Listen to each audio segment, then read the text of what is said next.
Good evening, ladies and gentlemen. I'd like to call the regular monthly meeting of the McCandless Town Council to order. We'll stand, if you wish, by the invocation by Councilman Ladon. Remain standing for the Pledge of Allegiance. Almighty Father, as we gather at this meeting under your watchful eye, grant us wisdom, understanding, and discernment, so that we may deliberate and make the decisions that best serve the citizens of our community. We are now in the month of June, celebrating the rebirth of your good earth, bringing forth the generous bounty of the food that sustains us. Also, please grant hope and strength to those of our town who suffered damage and loss as a result of recent violent weather. Bless those who work the earth, and let the rains and the sunshine be gentle and benign, so that our harvest is plentiful. June is also the month of graduation of our youth from schools and colleges throughout the area. We ask that you grant them the desire and motivation to make a difference in their chosen fields and use their education to become our leaders of tomorrow.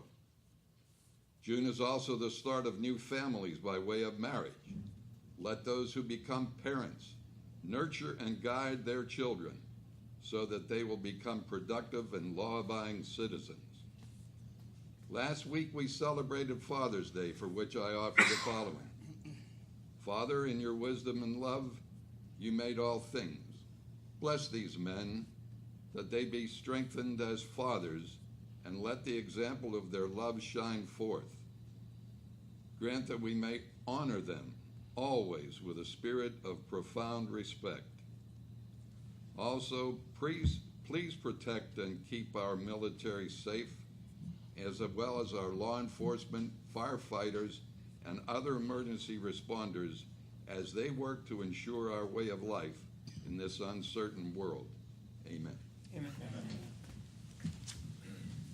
I pledge allegiance to the flag of the United States of America and to the republic for which it stands, one nation, under God, indivisible, with liberty and justice for all. Thank you, Ralph, for a wonderful invocation. Announcements. We have two scouts with us tonight. Adam Schneider, raise your hand, stand up, please. Adam is from Newhart Boulevard. He's Troop 171, Ingomar United Methodist Church. You're working on a citizen's badge, is that it? Thank you. If you have any questions, be sure to ask us. The other boy is a committee in citizenship in the community, Tyler Kuhnfelder. And Tyler, where do you live? Ingomar. Oh, you live in Ingomar, and you're in Life Point Alliance Church Troop? Yes, sir. Very good. If you have any questions, be sure to ask us. Thank you. Moving right along. Announcements. Mr. Chairman, move to accept the resignation letter received from William C. Hunkley, Vice Chairman of the Board of Directors of the McCandless Township Sanitary Authority, effective July 1, 2017. Second. Been moved and seconded to accept the resignation of William C. Hunkley. Are there any questions from anyone on council? All those in favor of that the resignation letter indicate by saying aye. Aye. Opposed? Motion carried. Item number 2, Mr. Kordick, you speaking to that? The county, Allegheny County has a vacant property recovery program. It's primarily for side yards and blighted structures. In our case, it has been taken advantage of in the past for side yards and at least one time a rear yard purchase. The program allows the owner of an owner-occupied primary residence to acquire an adjacent vacant property for a side yard by the submission of an application to Allegheny County, and will add the property back onto the tax rolls. So what folks do is taking advantage of this discount. It's ordinarily a $3,000 cost to try to buy a piece of property that is lying fallow and taxes aren't being paid on it. So if a property owner sees this opportunity that the price is now $1,400 during this discount period, the county is using that initiative, that discount, to attract residents to pick up a piece of property and call it their own and blend it into their parcel, take care of it, and then it will then be put back on the tax rolls. That period extends through August 31st. Any questions from anyone on council? Anyone in the audience? Hearing nothing, we'll move on to item number 5. Mr. Chairman, move to approve the minutes of council's regular business meeting of May 22nd, 2017, as submitted to each member of council. Second. Moved in second. Any questions? Anybody on council have any questions? We'll move to accept that. All those in favor indicate by saying aye. Aye. Opposed? Motion carried. On to the Finance Committee. Councilwoman Powers. Mr. Chairman, I move to ratify check listing number 6 dated May 11th, 2017 through June 14th, 2017, totaling $659,953.76, as submitted to each member of council and as posted on the bulletin board and town website. Second. Any questions from anyone on council?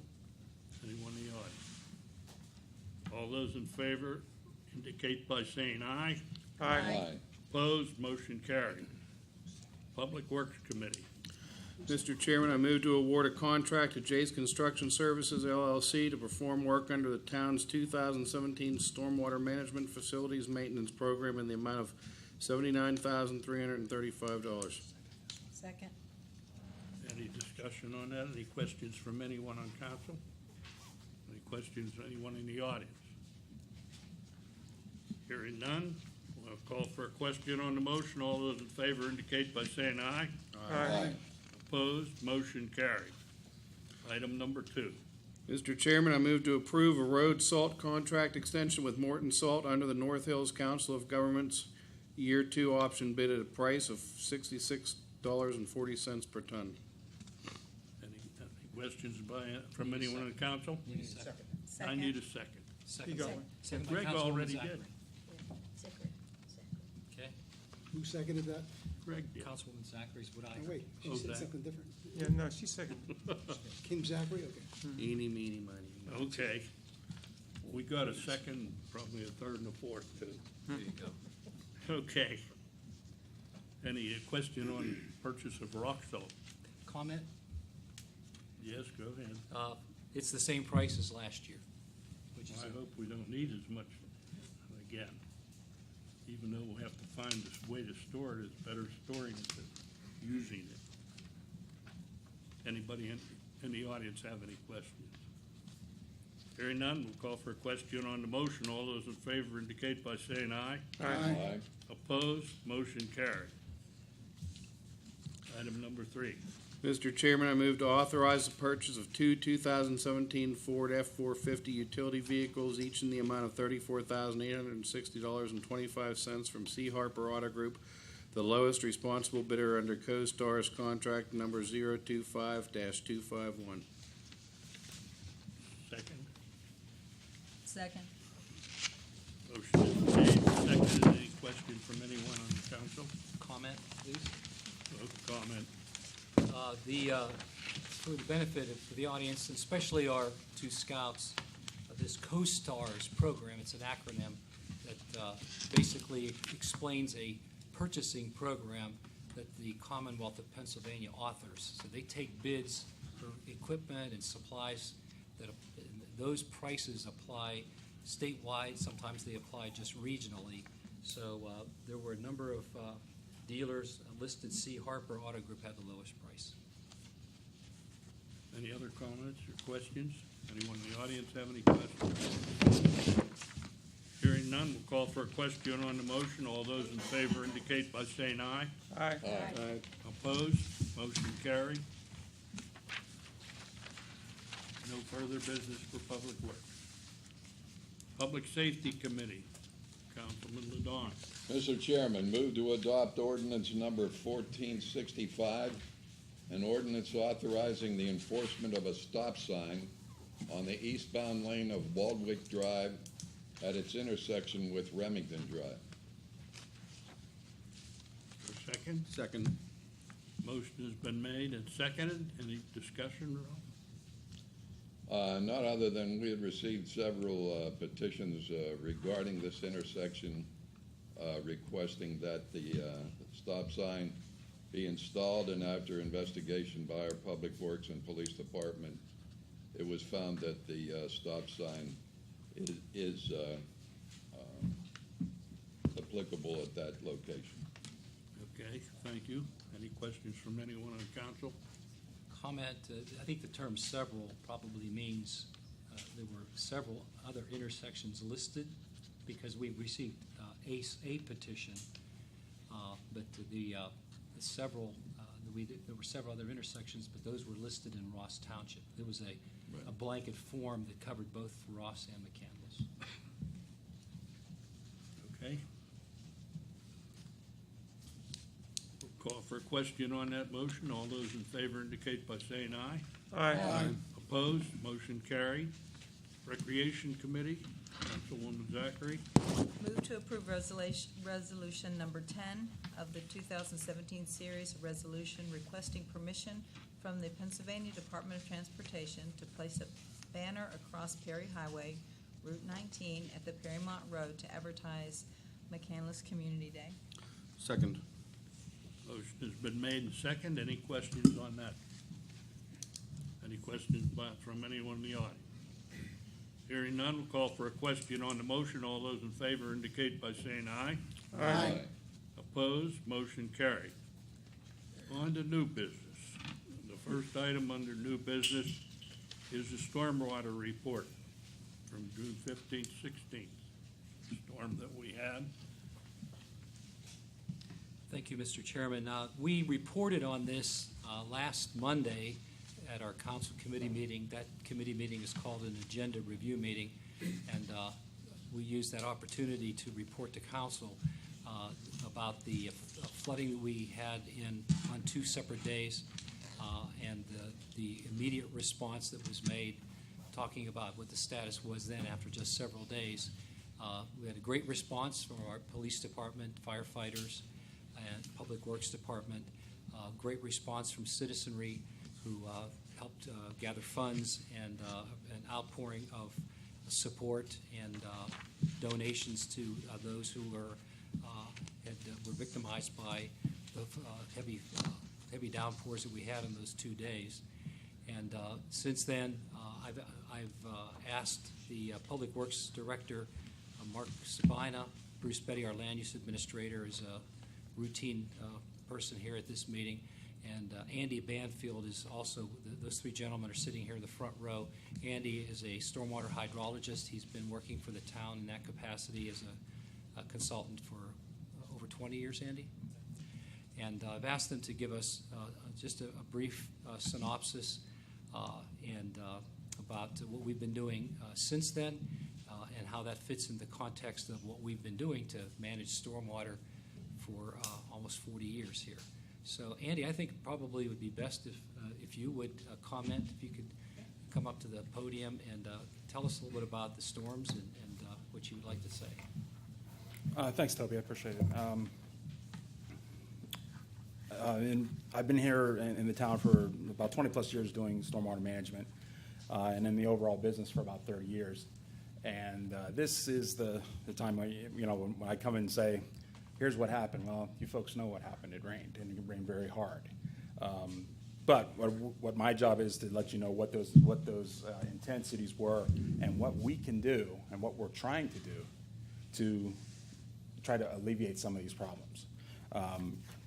On the dates that we had the rainfall, we grab something called Rain Gauge Network. It's from Three Rivers Wet Weather. They provide the best information that we have. Actually, and I got one rain gauge I actually got today because it was down. It may have been overloaded from the rain.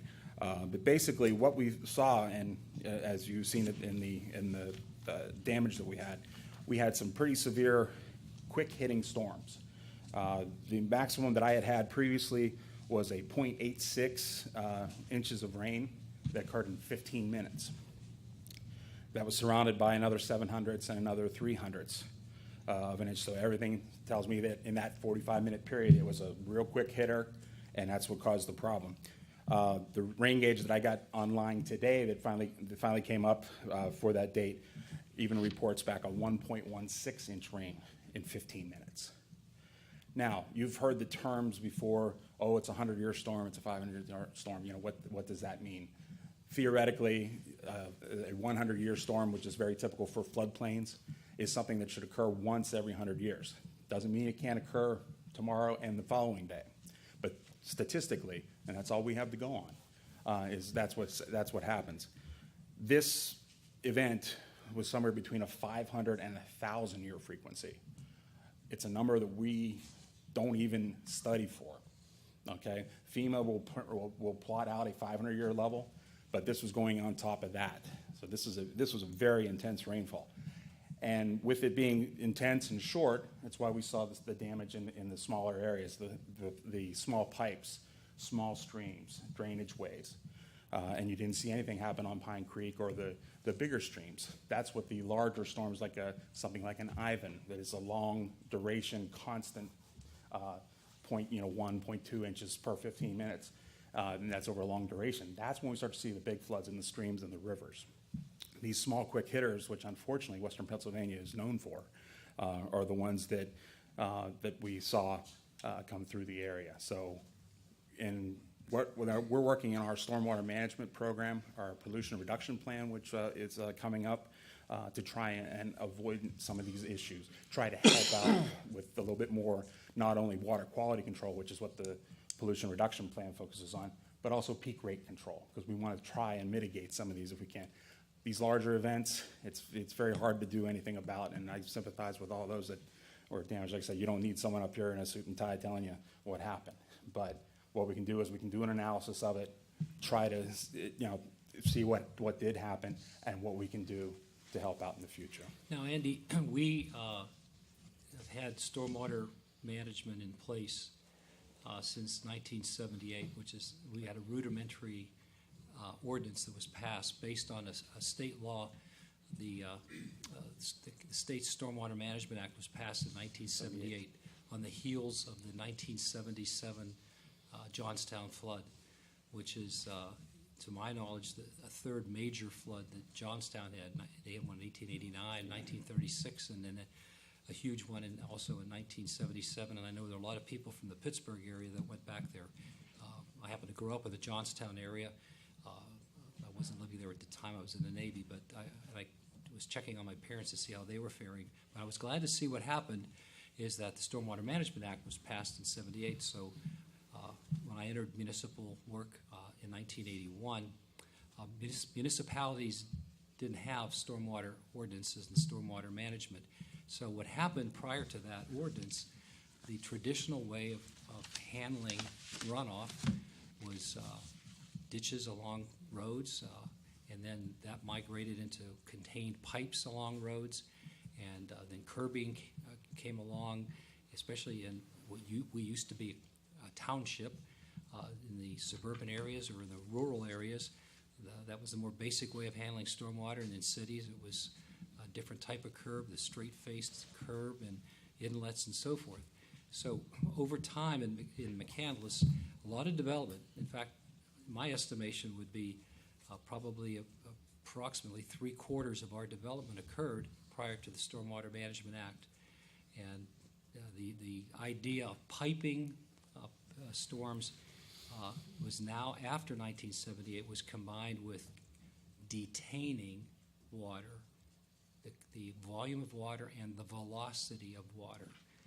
And in graded areas on properties, swales, which are contours in the ground, at least one of the things that were done, that I've noticed around McCandless time and again, is builders that did build, although they didn't use stormwater management, these techniques I just mentioned, they did, for the most part, build where water is graded away from a house. Some places they didn't.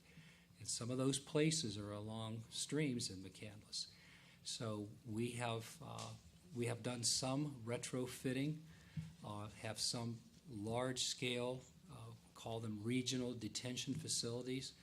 One of them is Duncan Avenue, when it was extended along McKnight Road, is a regional detention facility. The North Allegheny School District was kind enough to allow water to be impounded below what is basically where the Lowe's store is now along between Cumberland and Duncan.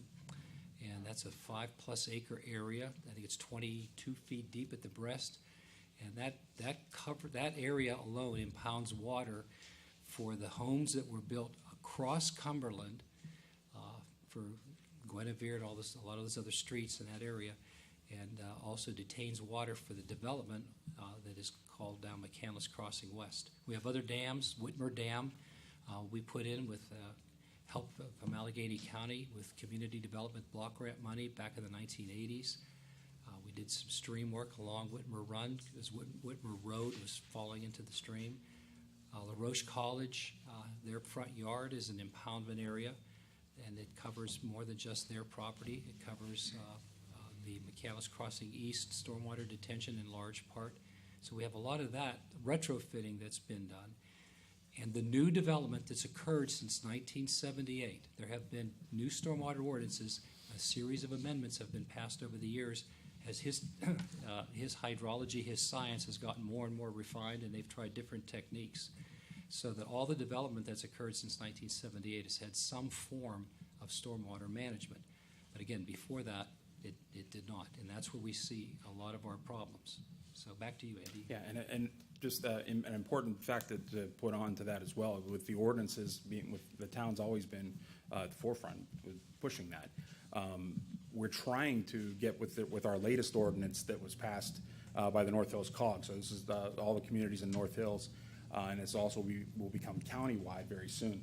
Is we're trying to go back to some of those developments that were done prior to 1978, the Stormwater Act came in, and get some detention there. What we do is we make it friendly enough to someone that has come in and say, we don't tell them to put in a giant detention pond for something they may be adding a 200 square foot parking lot. But we try to get at least 25% of that detention back. Even though legally they don't have to, with our new ordinance, we are grabbing some of that. So we're trying to catch up with some of the work that was done prior to that ordinance. And that was a very important part that was put in to the new ordinances. So that's what we have. That's what we had on our storms, those bad days. Thanks, Andy. And now I think, I know Mark Sabina has fielded, Mark, you said approximately over 40 questions, interrogatories. You've had calls, complaints from around the town, ranging from perhaps there should be higher curb on a street, or can you do something about what overflowed the curb to, and we know there's been some significant areas of damage that we pitched in and helped along with others to help get some folks to the point where they could return back to their homes. Bruce has done the same thing. Council, years ago, I had asked that many times we'd be asked questions. Can you help me? Can you give me some advice about stormwater management? I have the stream in my backyard. We've done a lot of education over the years. I checked our website today, and we have over a dozen places, and there's links for people to look and see how to prepare for a flood, how to regularly be careful and vigilant. We have walked streams. We've had stream cleanups over the years in programs.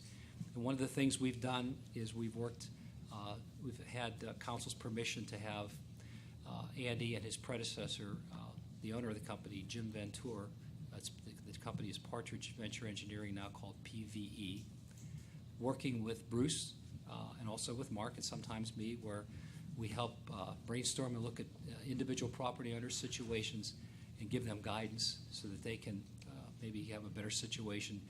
So many times there's situations between property owners that At some point, we really have to give them the guidance, and then they have to do some figuring out for themselves. But there are there's a lot of work and that's gone on onto that. And Bruce and Mark continue to go through answering the calls that they've gotten and schedule appointments and go to people's properties.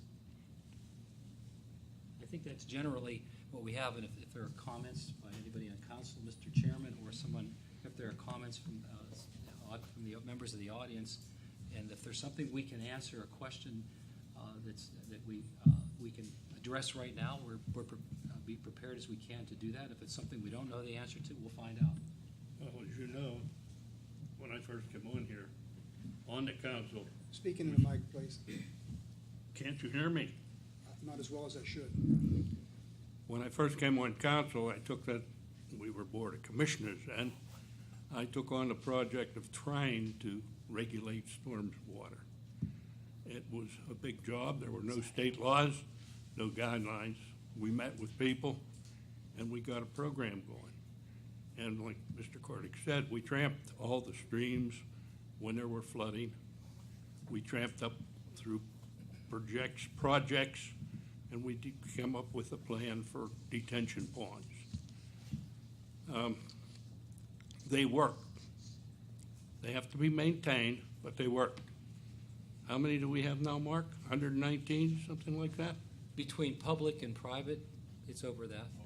It's well over that. I think there's 62 public ones, and there are at least an equal number of those that are private they're private business developments. We've tried using detention ponds, detention tanks too. I know of at least 3 or 4 that we've put in, which is, there was no room to build a pond, so the developer had to put a tank in of sufficient quantity designed by the stormwater engineers so that it didn't inundate the people below. Unfortunately, no matter how much we work on that, the powers of nature seem to have greater power. No matter what we do, a storm like we've had, a fast storm real quick, in a short period of time, there's going to be flooding. Or you can't design pipes big enough to take care of that. So hopefully we can correct some more and keep working on the stormwater problem. Does there anybody have any questions? Comments? Mark?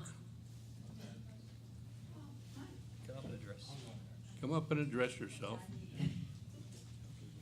Give us your name. My name is Deborah Sagan, and I live in Parkland Drive, and thank you for all you did over the period of the flooding. And just from your explanation, I just wondered, I couldn't catch up everything you did, but what is, and I don't know which gentleman could answer this, what type of retention is in place for, the streets, Saratoga and Chickasaw? What's going on in there? You talked about LaRoche College having up, the retention pond, and one over at Duncan. I'm aware of those. But particular, since this is where this happened, and I heard that there are smaller pipes there because it's not particularly prone to flooding, what's going on in that area? Well, two things. What you just said last there about being prone to flooding. The point that Andy was making is that, and he's the expert on this, and he tells us that, and he told us just now, that when there's a storm that hits a small area quickly, there's not enough widespread water over a large portion of watersheds where it's going to overflow creeks like Pine Creek. So what we had recently were overflowing gutters. I had ruts in my yard and I live in the neighborhood near Chickasaw. So it's intense. It stays local, and that's what happened in this last storm. But the 2 streets you mentioned, they were built prior to the Stormwater Management Act, so they have stormwater piping, they have inlets, but there's no stormwater management per se on those. There is the next evolution coming that I can tell everyone, and maybe now's a good time to do it, that we municipalities in Allegheny County, there are about 80 some of us, not all, but most municipalities in Allegheny County have to follow what's called the Municipal Separate Storm Sewer System Program. So that was an M and 4 S's, so it's MS4. That's the acronym. And we throw the term around MS4 all the time. We're used to it. But that is an outgrowth of the Clean Streams Act. And in 2003, there were a series of cycles that DEP wants municipalities to follow. They're 5-year cycles, and they're education, identifying pipes like you just pointed out, Chickasaw, Saratoga, and many other streets like that. Identify those and see how much water is coming from what sources, public, private. So it's a fairly lengthy process for a lot of this development that was created prior to the act. But the next phase that's coming right now, the end of the 5-year cycle is coming in September. The next 5-year cycle is going to commence shortly, and we're going to have a public presentation. The timing of this is kind of amazing, frankly. It's a bit ironic, maybe too. But Andy, Mark, Bruce, Dan Stack is in the back. He's our fire marshal, our building inspector, and Gateway Engineers, our civil engineer. We've been working as a team for over a year, attending seminars, coming back and brainstorming. One of the key things we're required to do, that DEP is telling us we have to do, is have a very detailed map.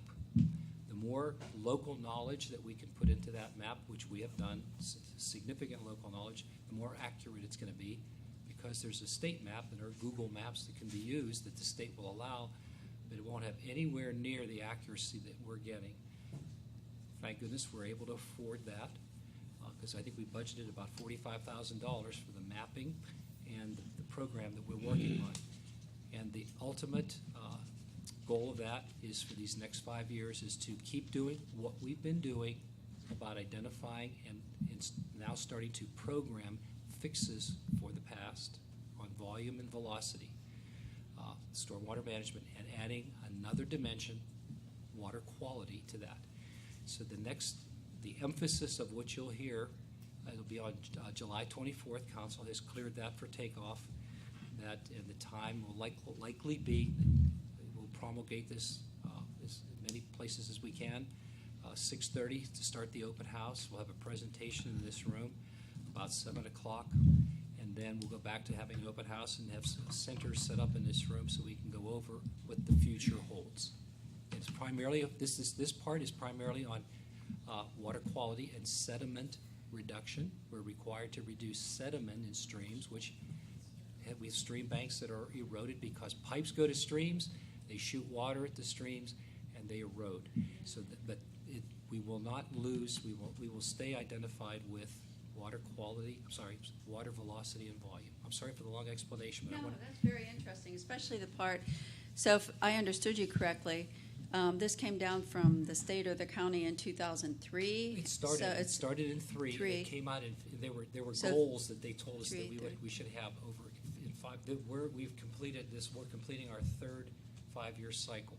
Okay. And so. So it didn't start till then. They're actually Yeah. moving this one up a little bit. It actually it looks like 14 years, but they're actually Yeah. making this one move up. And it used to run March to March, but they wanted this one to end a bit early so that we could get started on this water quality. So Right, that's a big issue right now in Pittsburgh. Well, it is. But well, this is water quality. my in terms of point sediment. too is going back to the smaller neighborhoods like the one that I mentioned, and I had calls from some people in Oneida that said it really initiated up there, the water, the flow. So that was my question, what's being done? And then you bring up another point, as far as we have so many neighborhoods. Ingomar, is a small neighborhood that was probably most developed before 1978 or around that time. And so my question really, my point is, what is being done? You answered partially, what is being done. But for these smaller neighborhoods, even though this was put in by the state in 2003, maybe we need, is this a time to be a little bit more proactive? Well, what was put in 03, And I understand we it's had a private- specific directives to what to do. Meanwhile, we've been following those directives, but we have been, whenever we've been able to capture large areas and have more regional detention, we've done it because we've been very fortunate.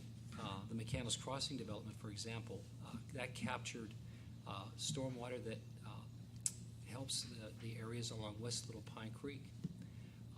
And there's homes along that creek. Patricia Drive is a good example where the homes are built fairly close to the stream and fairly low. We are analyzing, Andy and Gateway engineers are analyzing for us, the rest of us on staff, and then to bring to the council's attention and the public's attention the areas that look like the best candidates to go into this next phase, and that is sediment reduction and stream bank correction, as well as filtering on streams from the where water starts to congregate in a public sense in inlets. So we have some things to bring in. We're fine tuning that right now. We'll have it ready for July 24th. So in your estimation, that will Well, it's going to be an ongoing program. Help This is going to be a little quicker than the 5-year plan? Oh, or well, the 5-year plan is going to be a living document.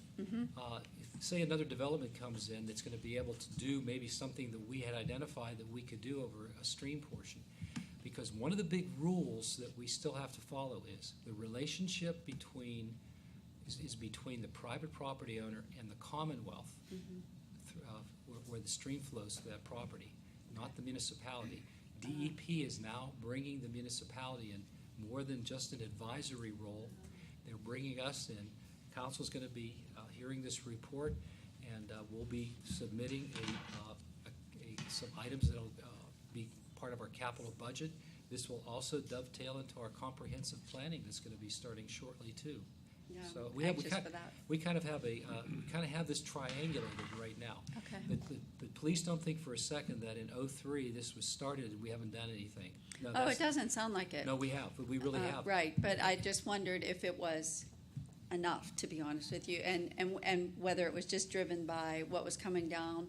And it's just a Well- curiosity on my part. I'm not questioning anybody's, what's going on, because I really don't have that knowledge. That's why I'm asking. Well, the enough part is how much is the municipality allowed and supposed to get involved in Okay. streams.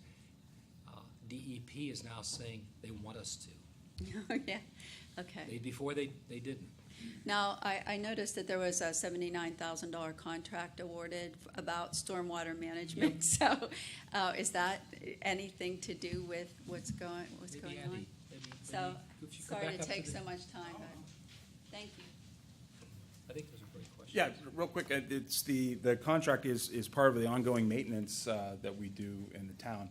Not a lot of municipalities do this, but every year we try to put out a contract to maintain these basins that have fallen under disrepair. And it's basically to go out and clean out the debris, mow them. A lot of times the trees growing there, because obviously it gets wet, so that it just, the seed bank's there, get a little bit of water and it'll pop up. So we get a chance to get in there and clean it out, make sure that it's performing properly. That's the most important thing, and it also serves as a double check, because sometimes we'll have damage, and we may have a restrictive pipe that is supposed to be an 8-inch diameter, and when you get a heavy storm like that, well, maybe it broke and now it's a 15-inch. So now we're letting out twice as much water as we should. We get a chance to get in there and fix that. Okay, along those same lines, that brings up the point about catch basins. So there is a schedule for cleaning them, is that correct? I'm more on the detention basin side. That's Okay, yeah. because, and That's what gonna I be hard. notice is, since I live next to North Park, the catch basins on Coomer Road are not cleaned. So that's county. Yeah, That's a county road. but that brings up, the schedule for catch basin cleaning, Yeah, so thanks. The PennDOT and the county don't do nearly the work on cleaning basins off that we do with our guys. For instance, the rain last week, Thursday evening, Friday all day, my crew was out cleaning off catch basins. Obviously that we didn't do it on Saturday, but Monday, crews were out again, repeat cleaning catch basins. And we spent all of last week cleaning out basins, cleaning out things that had clogged pipes at many different places throughout the town. And one thing to answer part of your question from before, part of Chickasaw Avenue drains into the basin along Pontiac Avenue and Old Prairie Highway, which winds up being detained by the Whitmer Dam. So half of that is contained in the dam, the other half of it free flows as it has done. I believe most of those houses were built in the 50s and 60s. So there's a portion of that that's contained in a retention pond and a portion that is not. Over the many years, with all of the development in McCandless, engineers of various times have looked at storm drainage and things that go on.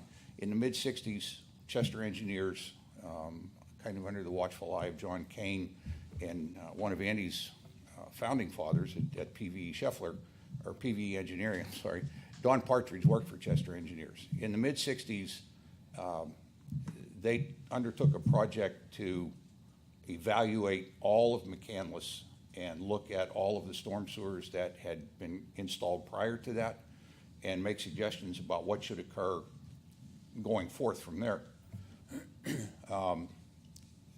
The majority, not the majority, almost all storm sewers in McCandless are designed to handle a 25-year storm. As Andy said, the storm that we had the other day was somewhere above 500 years. The storm sewers are not capable of handling that much water in that short of a time period.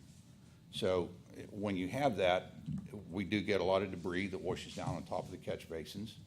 We clean that off. We clean pipes out because the creeks really aren't capable of dealing with that either. You can't put that much water into a small stream and have it contained. But we do, long way of saying that we do have an ongoing project or program where anytime there's even a moderate rain, we shut everything else down and the guys go out and check catch basins and clean lids off. And if we need to, we pull lids off of catch basins and get down inside and clean them. Over the last 25 or so years, we have made, reconstructed the vast majority of our catch basins so that they're self-cleaning. So that if debris does get down into the catch basins, it's not going to lay in there and plug up. It gets washed through and comes out at the end of the pipe, which is much easier to get at to clean that. So we've done that for quite a few years now.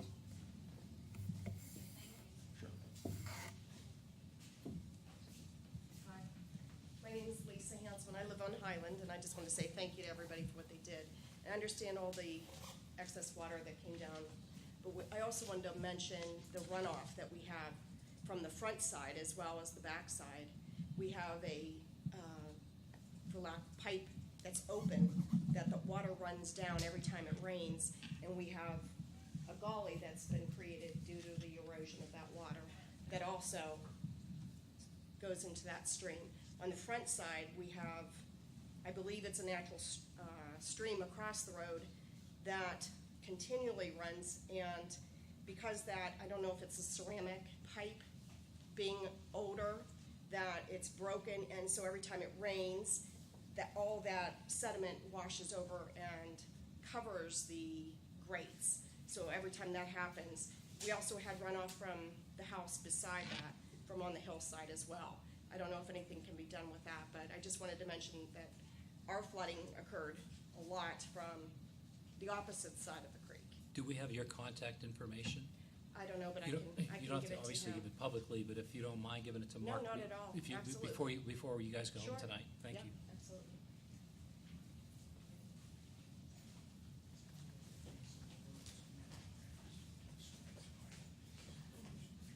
I'm Amy Morrissey, and I was one of the flood victims. And all I want to say is thank you to Mark and Bruce and MTSA and the first responders and all the volunteers that came out and helped us, donating money and supplies and their labor. Without them, we wouldn't be where we are today. We're completely dry now, so slowly but surely will be in our house. So, again, thank you guys. And one question, are you guys working with the county to fix our issues? Like, I know it's like, but our livelihoods are on the line. So, like, what's your relationships with our culvert that is plugged, the drains on Highland, that Lisa's husband and my husband were there in the storm on Sunday clearing out? Mark's Like, giving me what's he's giving me a wave, so. So, like, all that is all plugged and not cleaned, and no one's really been out besides remove that big tree that blocked it, which was another ordeal. No one wanted to take care of it until I kind of let people have it. Be like, if it rains again, I'm suing because we can't remove that tree. But no one said, oh, it's Monday. We'll take care of it Monday. It was supposed to rain Sunday, and we were worried. The county got rid of it, they did get rid of it, I think, on. They did. They came after. They We talked to needed- the police officers, and Allison and Nick talked to countless of people. But it took forever. Like, if one of you guys were in the house, it would have been done that day. So I just want to know what's your relationships with Allegheny County? What are you doing to fix this culvert that's been brought to everyone's attention countless of times? We just moved there, so we don't know the relationships and what we've heard. If I knew what I did now, we wouldn't be living where we are. So. Okay, I assume you're talking about the pipe that goes underneath Oneida, down below Nick Right. and Allison's house. Right. Yeah. Yeah, because, and then we also found out that there was a pipe that comes across Highland off a sloop that was barely running any water on Friday with that heavy rain. So that's blocked up there. So, like, why, that's township road, to my understanding, sloop is. No, the sloop is township. So, why wasn't any water coming, draining off there? It's all coming down the hillside in front of our property. Because it was coming down in between Lisa and our house. But that shouldn't happen. It should be Well, going down the road, like, it should be catching on the road. So we were getting triple teamed all over, so. The pipe underneath Highland, that I believe it's about a 60-inch pipe maybe, it's very old. There are problems on the sloop road side. You've probably noticed that the hillside has eroded. There's been barrels there for a long time. Allegheny County owns that pipe. Allegheny County has promised me that they're going to do something about it. And through the research and my discussions with the county, I found out that in Allegheny County, any pipe that's over, I believe it's 18 inches in diameter, is considered a bridge. So it goes away from the Public Works Department in the county, and it becomes the responsibility, if you will, of the Bridge Division. So the Bridge Division has been out and looked at that, and they had determined that they were going to probably replace that entire pipe crossing in 2019. With this most current event, I've talked to them down there again, and they're doing what they can to move that up to next year. And they're researching it to see about enlarging the pipe size to try to help get that water underneath Now, Highland Road more quickly. excuse me, the last Wednesday, I called the county manager's office, and I got the assistant manager, Steve Pilarski, and we talked for about 15, 20 minutes and told him the efforts that Mark's been trying to make for years. And we have now, Sloop Road is on our paving program for the year. So we're going to have to stop short because last thing you want to do is pave down to Highland Road and then have to tear some of it up again. And if we're fortunate enough to have the county do the work next year. But Steve said he was had been reported to him about the emergencies that took place over the weekend. He was aware that the county had intervened, and one of our police officers had helped push that through, frankly, to get that work done on Saturday, to have them remove that tree because that was blocking their pipe. So I told Steve, I said, this is a time for us to collaborate. We have this pollution reduction plan that we're going to be unveiling here shortly, talking about streams. Obviously, this is a hot spot, and we have been looking at this in different ways, but now that we're going to have this flag waving in front of us saying checkered flag. It's time, the DEP wants us to get involved. It's going to be a great place. I think you're nodding your head that this would be a good place to really start this program. So that's what I told Steve Pilarski, and I said, sorry I didn't get it. I'm sorry I didn't get a chance to talk to Willie McCain, the manager, but please pass it on. He did. 4 o'clock that day, last Wednesday, I got a call from Steve Shandley, the county director of public works, who and I talked for a few minutes to get to know each other a little bit. We've only met a couple times before. I said some what I thought were key things. One is we are going to get rid of a couple more trees, and on your side of the stream, you have 2 pipes there that you're responsible for. He said, I know. And I said, I understand it's in your bridge division. He said, yes. I said, okay. Our stormwater engineer is completing the flow studies. So we will gladly share information with you, help save you some time. So he said we will have, he and his engineer, our engineer, Mark and I will have a meeting with them. He promised within 2 weeks so that this ball can keep on rolling so we can synchronize this work, just like you're asking. So will we be able to be in the loop of like the proceedings on how the meeting turned out with them? We'll contact you. Okay. Because the county is going to they have a decision they're going to have to make. They're going to look at Andy's analysis. They'll probably do their own to check it, but they can only make that pipe under Highland Road so big without flooding other people, passing too much water. But that's where we come in too. We can talk about some things that we will not be able to do on that channel. And Andy's nodding his head. In assent or just you're listening? You're No, I'm already working on that. That's part of the BRP.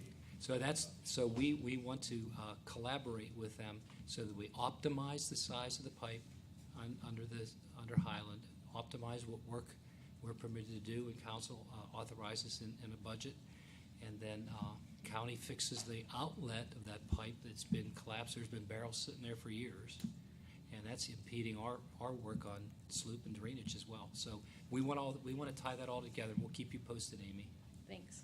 Again, thank you guys for your work in the first responders. Can't thank you guys enough. Thanks.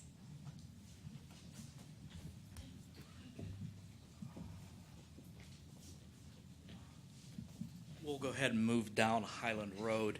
I'm Nick Kalish. I'm the property owner at 8918. We were definitely the folks who got the most water, being the closest to the culvert, and a good bit of the culvert and the stream bed sits on our property. Before I go into that, I just want to say thank you to the folks from Access McCandless who got everybody organized on Sunday. On Saturday, I want to thank Officer Reagan, who was dispatched out to us and saw that tree was removed from that culvert. We want to thank the town of McCandless, Chief DeSanti from the police department, Fire Marshal Dan Stark, for those folks being out here. Norm Vogler and the Highland Volunteer Fire Department were down so quick. Those guys went into our house when it was not known, if the breakers had kicked for the power, if we had a gas leak, if we had any problems. Those guys went into our house and turned those things off. And I'm grateful for them for risking going in there and doing that. We want to thank the American Red Cross who came out Friday night to help us through that. And then I just kind of want to go down with some volunteers. We had Brandon from HEP Landscaping help. We had Todd Caprino from Caprino Landscaping. The Wexford McDonald's and Mandy's Pizza fed our workers this past weekend. Franklin Inn Mexican Restaurant donated cleaning supplies. Mario, and I cannot read my wife's handwriting, I'm so sorry, donated a washer and dryer. Don Schultz from Schultz Electrical fixed the wiring in our house for absolute no cost. Cindy Colleen and her family came out and helped. Green Home Solutions, Thad Wesley took care of us on getting the mold mitigation done. Ken got Walmart to donate tetanus shot to our workers. Tanzar Kennels and Three River Greyhounds, who took our dogs for the last 10 days and have taken care of them for us free of charge. Mr. Metz for being out there shoveling mud out of my basement Sunday morning on Father's Day. I am incredibly grateful. Joanne, Thank you for opening up the avenues for the discussions when you came over Monday with these folks. Mr. Cordick, the discussion that you and I had on Thursday and the fact that every part of it's been reiterated again today, I'm very grateful to you. Mark, Bruce, we've had a relationship before. Again, you guys have been absolutely fabulous in dealing with this. The conversation that the three of us had, I can't remember if it was Thursday or Friday. This whole week has gone by in a big blur. I had said to you gentlemen that if you need to take part of my hillside to expand that culvert to make it safer for everybody on Highland Road, I'll annex over you guys whatever you need to make the situation better for all of us. I can't thank this community enough for the outreach, the volunteers, the donations. Strangers that I never met before while we've been working this week came to my house and just stopped to check on us. This is a wonderful community. I understand the flood was a freak accident. There was nothing we could do, but the outpouring of support from everybody in this community, I'm glad we bought the house, and I'm glad we live in McCandless, and we're not going anywhere. Anybody we forgot to thank, I'm incredibly sorry, but please know that we are grateful. And thanks to everybody's efforts, be it monetary, be it shoulder, be it just clearing the path for us. 10 days after this will be tomorrow night. My wife and I are going to be sleeping in a fully finished house with our dogs tomorrow night. A-Comfort cut us a deal to get our HVAC, our furnace, our hot water tank. They'll be at 8 a.m. tomorrow, and when those guys are done, our house will be livable. I can't thank this community enough for how much you've done for us. So my repayment to you guys is, if you need me to hand over some land to make this basin better for our community, I will happily do it. Thank you. May I just say something? My heart goes out to all of you that have had this terrible problem. But I would like to say, I have never met anyone with a better attitude than you people who have had so many problems down there. You are just wonderful people, and our thoughts and prayers are with you. And I know everyone on this council is here for anyone in McCandless, and we will be glad to help anyone who has a problem. All we need to do, though, is to have a phone call from you so that we know you have a problem, so that we might help you. That's what we're here for.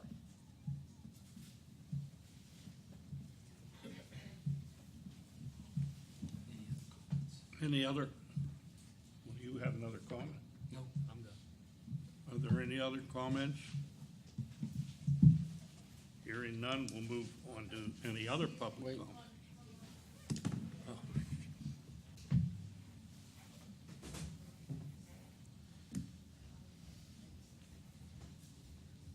Barbara Richards, 305 Manor Court in Ward 2.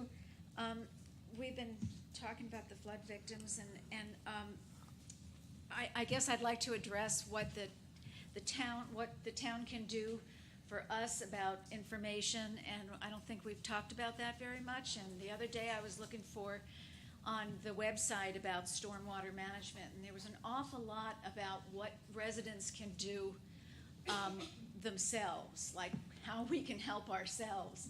And there was really nothing about what the town is doing about the problems, like all the things that you just spoke of. I mean, that's not listed there, or any schedules. And I did find something that is the stormwater management timeline.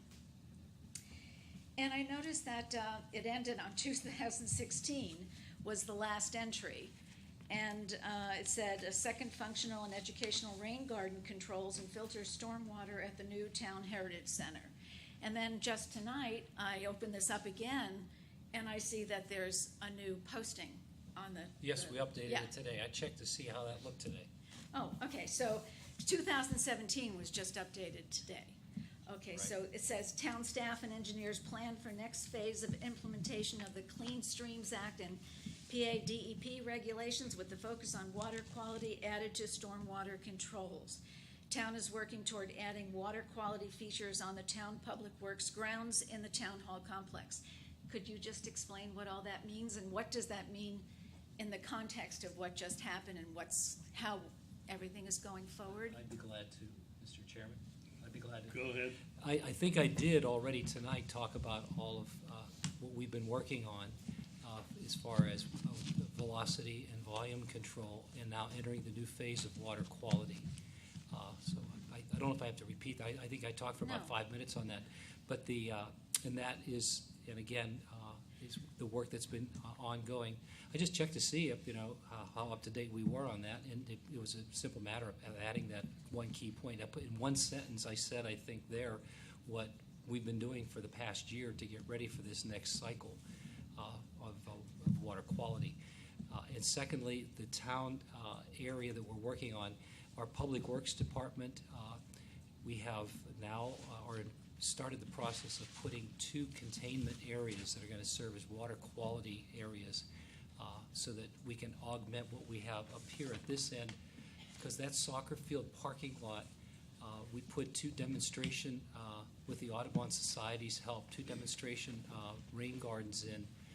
Mark, was it 2014? 4. He's given me the number 4. Total of 4 of them. And we point developers in that because water quality, we started being proactive about it several years ago, so that when developers come in and we are telling them that they have to do water quality on their developments, they say, what are you talking about? We say, well, just go right over here to the soccer field when you leave our office, and you can take a look physically and see what it looks like. So we're adding 2 of those features over behind our salt dome now, above What- Pine Creek. What are water quality features? No. What does water quality, what does that have to do with storms and the damage that storms do and the drains and catch basins and all the other detention ponds? Is that all? Well, what I'm saying, connected? I think what we've been saying tonight for the last 20 minutes or so has been that the concentration that we were told to have by EPA through the PADEP was on volume of water and velocity, flooding, handling, retrofitting, handling old areas that don't have any kind of controls, just looking and examining to get ready for this next phase, which keeps the first phase in place, velocity and volume, but now adds water quality, addressing erosion. All these developments that have been built in McCandless, just like many of our neighbors in the North Hills, pipe put at the end of a development over the hill, as they say, and no stormwater management of any sort down to the creek. Erodes out time and time again. It's going to be a long process to go back and correct. We've corrected some of those when we do that with our drainage program when we rebuild roads and fix roads. But now there will be an additional emphasis that is going to be required. We've been doing it proactively. Now it's required by PADEP under this. The next acronym is going to be the town's PRP, Pollution Reduction Plan, and we are being told by the DEP to take 10% of the sediment out of streams over the next 5 years. Okay, so how can the town residents better understand what is going on in their area immediately? Like what is being done? I mean, this is a timeline update, but all that you've said tonight was not known before. We didn't know. That's because it didn't exist. This is an So opportunity. it's just starting? The planning for the next 5-year cycle, we were told in seminars, DEP, we didn't have to go, but we did because we thought we better. I know some municipalities that didn't send a representative. We had Andy Banfield there, Mark was there, Bruce and I were there. We deliberately went on 2 different days so we could hear if there was any other kind of information. That launched the preparation period for what's coming up now, this next 5-year cycle. And we actually been working before that because we wanted to make sure that we were being proactive. But over this past 9 months, it's going to culminate over the next 3. The planning process is then going to be going before you and before town council, and then go into our budget process for an ongoing program. Okay, well, thank you. I just hope that we can get more information and, be better informed than after the Well, fact. we were doing our homework, so, we're still having debates and discussions about that, but it's going to be unveiled here earlier than, I had a community call me that said, can we borrow some of your stuff? We haven't started yet. I said, well, as soon as we have something that we have, we agree on it, we can unveil to the public. I mean, we're doing our homework. That's what staff does. And how is this going to be released to the public? It's, How- I already said that on July 24th, likely at 6:30, we'll have an open house in this room, and then have a presentation, and town council will see that information. It'll be posted on our website about 10 days in Okay, advance. that's what I meant. It'll Sure. be, okay. Yeah. Okay, thank you. You bet. Are there any other comments?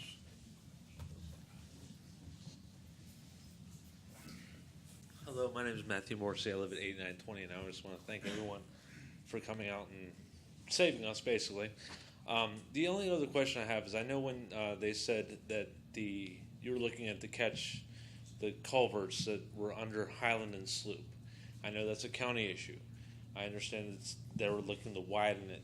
But is the drainage problems with those two that are right next to it, would be the right of Sloop going up the hill, the dirt hill? There's two that are just dirt, they're covered in dirt. I don't know if it's like if they're gonna fix that drain underneath Highland, are they also gonna unplug those drainage? Is this a pipe that's going It's across? across. If Sloop and Highland were here, it's like right here. There's two. Like, On Highland, this is underneath this Highland? is on Highland. Yes, it's like right across from Nick and Allison's 8918 or something. It's across there's two drainage areas. Hill above coming off of, Yeah, I think the Army. county has a pipe across What- there that's yeah, I understand clogged. it drains into the culvert. Yeah. There's two of them that are blocked though completely. When they do the pipe, I guess if they open it or make it wider or whatever, would they clean those two out? When That's I my main talked to, concern. when I talked to Steve Pilarski and Steve Shanley from the county last week, just following up with what Mark's been working on them for several Okay. months now, they're aware of I that, just the wanna make condition of those, and that they said that they know they have to address them. Okay. So the way that the best we can do to make them mutually accountable is to have us collaborate with them, because Okay. they're a separate, I understand there's but separate they're entity separate and all that bodies. stuff. It's- But we said, I did make the comment, you can either work independently or work collaboratively. I think we'll do a better job if we Okay. work together. I just want to make sure if they're going to widen it, are they also going to tear that up? Which is perfectly fine with me, and replace the new ones and make it drainage easier. But it doesn't hit Whitmere or whatever it is. They seemed very willing to cooperate right now. Okay. I hope that continues. That's all I need now. Yes, sir. Thank you. Yes. Are there any other comments?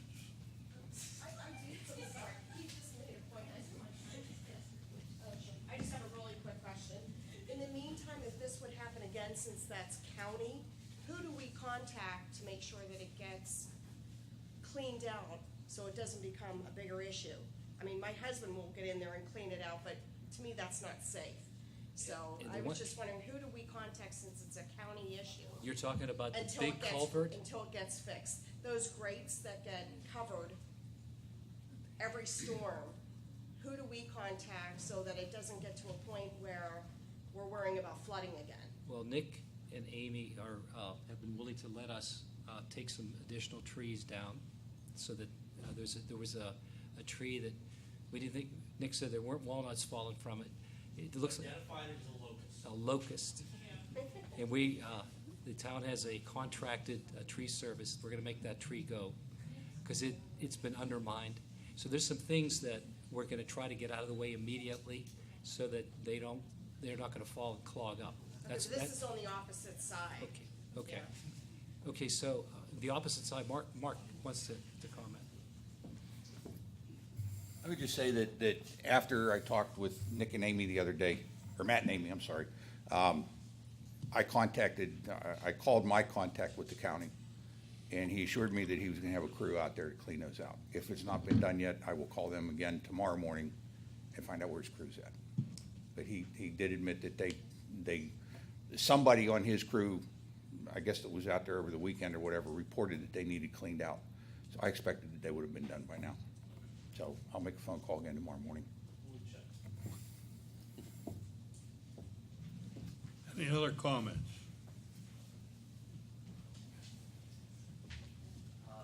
My name's Gene Walter. I own a business at 50 Pine Creek Road. I've recently talked to Bruce and Mark about the drainage, the water that I get from my facility and driving range. we get massive amounts of water. It's the most unbelievable thing you'd ever see. I'm talking probably 75 yards wide to 120 yards deep, 10 to 11 foot deep water. So not feet, yards. So I recently had talked to those guys about this, but over like the last 4 or 5 years, I've noticed it's getting worse and worse. So I'm not sure what's going up on top of the hill, but I know when I talked to Bruce, if I'm not mistaken, you may have said there was 4 or 5 clogged areas up there. When you talk about maintenance earlier, I don't understand the maintenance. So I would say that over the last 2 years, I've noticed it's worse and worse. So we can talk about a 500-year storm, 100-year storm. I'm talking about a 1-year storm, okay? And we're flooding down there. Now, we're in a wetland area. I get that. We've always had water down there. We're always a little bit wet. But at this point, I have probably 1,000 photos and about 200 videos that I've already contained, showing in rivers, like a river of water coming from the neighborhoods. And it's gotten worse over the last 2 years, like really bad over the last 2 years.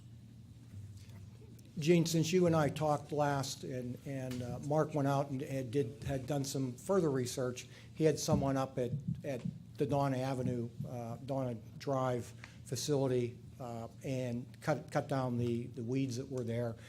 Mark was out there in March, and some of the things that took place between March and now were fairly dramatic changes to what happened out there and what's happened to you. We have 3 facilities in that area. We have the Valley View Drive facility. Mark has that cleaned out. Donna Drive, we still have to look at Donna Drive, and we might have to make some modifications. According to Mark, between March and now, the water, and a lot has to do with the velocity of the water during the Thursday and Friday storms. The stream channels have changed up there, or the water courses have changed. They may be bypassing the facility, and one may actually be going into the facility that wasn't designed to go into the facility. You mentioned that it overtopped. That is a possible reason that happened, is because there's water getting into it that wasn't designed to get into it. Cooper's Run seems to be working very well. Andy and Mark and I are going to go look at that and make sure that it's working as designed. So we think that one's working pretty well. Mark has Valley View, which was a retrofit. Toby talked about retrofits. That is one of the retrofits that the town did, because Valley View was developed without any stormwater. The town put a tank in the road to help control stormwater velocity. But Mark has that working well now, and we're going to continue to look at the entire design of the area. And Toby has mentioned quite a few times about the pollution reduction plan. As part of that, we're going to look at some velocity controls and volume controls along with it. We're going to look at your area, because it is a fairly large watershed that comes down through. You know where it ends up. Right. It ends up right at your building. And as I told you, you wouldn't design it that way today, and we certainly wouldn't want you to design it that way today. But we're going to continue to look at that.